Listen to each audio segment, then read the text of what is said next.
Welcome to the News Box. I am your host, your friendly neighborhood J-Man. What exactly is a News Box? Hang in there 5 more seconds because you're about to find out.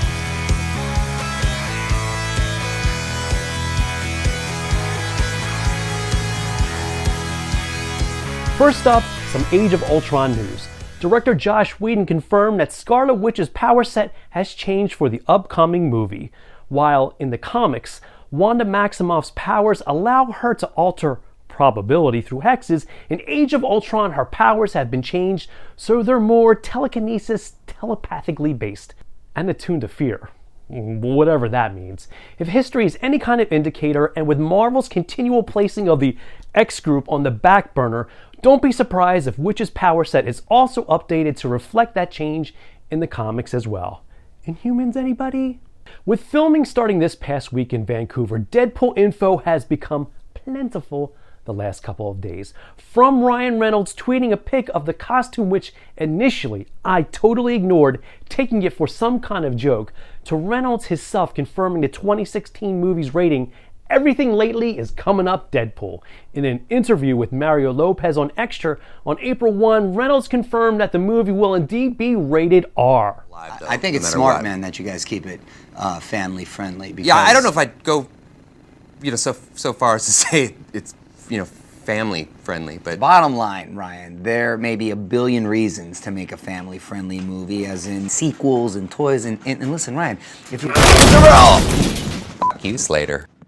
April Fools. Deadpool will, of course, Be rated R. It's okay, Jesse. Slater can't hurt you anymore.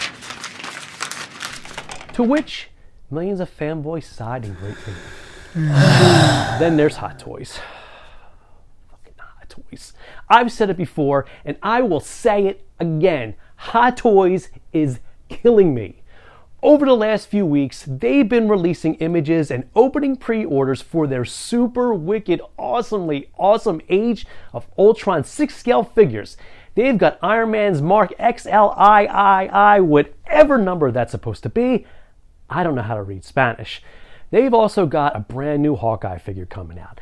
I don't think you have to worry about this one selling out and hitting the $600 mark on eBay like the last one, folks. I think this time Hot Toys is prepared. They've also got a new Black Widow figure coming. And the Hulkbuster armor. If you're thinking about getting that one, be prepared. It's $825. That's right, 825 smacks. And also coming out from Hot Toys, but not totally Age of Ultron related, the figure I want the most, this wicked cool son of a bitch. Iron Man's Mark 7 Stealth Mode armor. And of course, it's sold out within hours. The pre-sold sold out. How does a pre-sale order sell out? It's $330. How does it sell out? Whatever. Switching gears a bit, in a recent interview with Comic Vine, Jim Lee and Dan Didio talked DC Comics post-Convergence plans. It sounds like DC is finally smarting up and gently putting continuity aside. Per Jim Lee, continuity is where this character was today, and this is where the character is tomorrow. Those are the things that sometimes the readership gets too wound up on. Agreed. It starts overshadowing what we're in the business of doing, which is telling stories. By focusing on canon, which is really the stories that matter, the best stories we tell with these characters, they'll get elevated. I couldn't agree more, Jim. I couldn't agree more.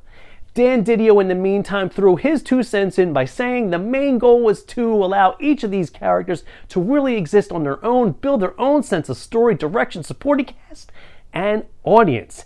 It all sounds good to me, and I totally don't mind admitting here, I am really excited about this supposed direction they're heading in. The launch of this newfangled DCU begins in June. Fingers crossed. Staying on DC for the moment, but switching to the cinematic universe, and I gotta tell you, that sounds so pretentious. Warner Brothers released a headshot of my namesake, Jesse Eisenberg, as Lex Luthor, which, I don't know, kind of looks like Jesse Eisenberg with his head shaved. He later revealed on Late Night with Seth Meyers what it's like having a bald head, calling the experience terrifying. To which Seth Meyers followed up with, that makes Lex Luthor seem so much less intimidating, which honestly kind of does. in what I thought was an April Fool's gag, but turns out unfortunately isn't. Variety is reporting that the Arrow himself, Stephen Amell, has signed up to play Casey Jones in Teenage Mutant Ninja Turtles 2. I don't know what to say. I mean, I'm happy for Amell. He definitely deserves the cred. But Teenage Mutant Ninja Turtles 2, this is what happens when you don't sign your stars to the movies they deserve to be in, Warner Brothers. They go seek their happiness elsewhere. If this cat becomes a movie star, you can kiss the Arrowverse goodbye. And finally, we'll wrap this thing up with a bit of good news. There's rumors circulating on the internets that the Muppets may be heading back to TV. It's being speculated that ABC is looking to bring back the Muppet Show. Yes, the Muppet Show. Finally! No Muppets Tonight, no stupid TV specials, but the Muppet Show. I don't know why, but it seems like Disney hasn't been able to wrap their collective heads around the Muppets, that's heads, around the Muppets over the years, which you'd think would be a slam dunk for them considering their history. I mean, the Muppets are right down their power alley, but they have really struggled. Taking the Muppets back to their roots with an updated comedy variety type Muppet Show is a definite step in the right direction, and one that I am certainly looking forward to.